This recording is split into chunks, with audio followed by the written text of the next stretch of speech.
Good evening, everybody. My name is A Weapons, Mid-Lyfe Music. Shouts out to the almighty LDBC. Go to ldbcsports.com where you can register, make a profile, and interact with the brothers and sisters of the LDBC. Also, go to trailtalk.net where you can hear sports talk, social commentary, and you can pick up some LDBC merch there. Lastly, go to my first home, which is A Weaponry on Shopify.com. I'll leave the links to my clothing and to Drew BFTB's clothing in the description below. Basically, just stop by the store when you get time and, support your boy. This video will not be long because there's nothing to talk about. This is my review on the melodic classic rock group Journey's latest release, and I think they actually put out that album last week, and I actually took time to listen to that album just like I listened to Chicago's album. I did a video yesterday about Chicago. I'm going to do today's video about Journey, and unfortunately it's not much to talk about. The album is horrible. They have 3 very good singers. They have 1 decent singer. And the 3 singers that I'm talking about that are great is Arnel Pineda, Dean Castronovo, and the keyboard player they got, the second keyboard player they got, this guy named Jason. Very good singer. And then Jonathan Cain has a decent voice. So they got singers. They got chops. They're all great musicians. You know what I'm saying? Whatever they do, they're great musicians. Dean sings and plays drums at the same time. He's great. Jason plays and sings at the same time. It's great.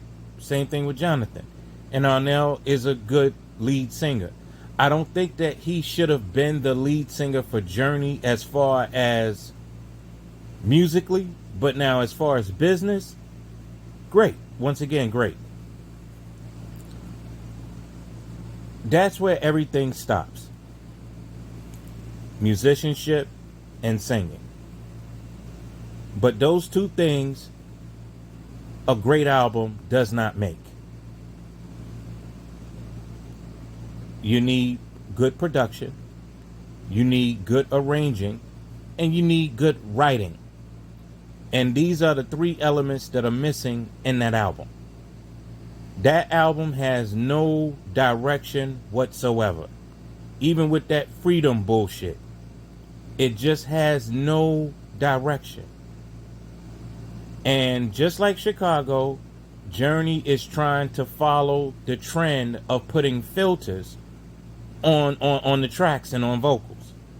I don't like it at all. You're a band, be a band. Don't try to follow trends. It just doesn't make sense. Why are you clout chasing? You're Journey. Well, you're almost Journey. You need Steve Perry. Or either get Jeremy Hunsicker. But you're Journey. You're a band. Be a band. That's what you're supposed to be. You're not supposed to sit there and follow trends. Now, I'm not saying for a rapper to come out sounding like Melly Mel going, and rah. I'm not saying that. But what I am saying is that you have to be yourself. You have to be a band. You're not a 2020 band. Nobody is coming to see any classic rock band to hear their new music. They're not coming there for that. They're coming there to hear the hits. And in Journey's case, that's late 70s all the way to like mid 80s. They really don't care about Steve Jerry's music, even though it has some great songs on both albums he was on, Generations and Higher Ground or Higher Place. It has some good songs on there. What's the name of the album? Revelation. That's the first album that Arnel was on. Damn good songs on that album, like at least 4 or 5 of them. But I could not find a good song on this album. It was horrible. Neal and Jonathan, please go get yourself some producers, get yourself some arrangers, and get yourself some writers.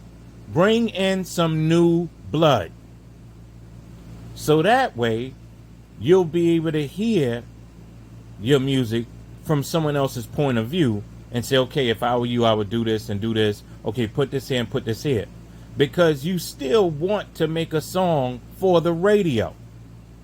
And that album has no songs for the radio on there. At least with Chicago, there were at least 3 or 4 songs I actually liked on that new album. Not this one. Terrible. And like I said to Neal and Jonathan, please, pretty please, bring back Steve Perry, bring back Ross Vallory, or you can basically bring in Jeremy Hunsicker. I like Arnell. I think Arnell's a great singer. But I can't stomach listening to him sing Steve Perry songs. I can't get past his accent. I just can't. And he's been in the group now, since 2007? He's been in the group? Something like that? I don't know. I don't know. You know, I just feel that, you know, people just start, what are they using now on vocals? Auto-tune? Okay, we'll use that. They just try to put the sound in there so they say, well, kids are going to be able to relate to that. No, kids will be able to relate to good songs, period. Give them a good song. Like I said, I did not like this album at all. I could not find one song that I listened to that I was like, okay, that song is radio. That song is a hit. That song is a classic. That's a good song. I couldn't find a song that fit none of those. Only thing that I could do is say, okay, it was in key, some good singing, good musicianship, but not good production, not good writing, not good arranging. So that album sucks. And that's all I got to say about that. That's all I got, y'all. Once again, shouts out to the almighty LDBC. And that's ldbcsports.com. TicketTVmedia.com. Yes, we still roll together. TrillTalk.net. And A Weaponry on Shopify.com. My name is A Weapons. Peace.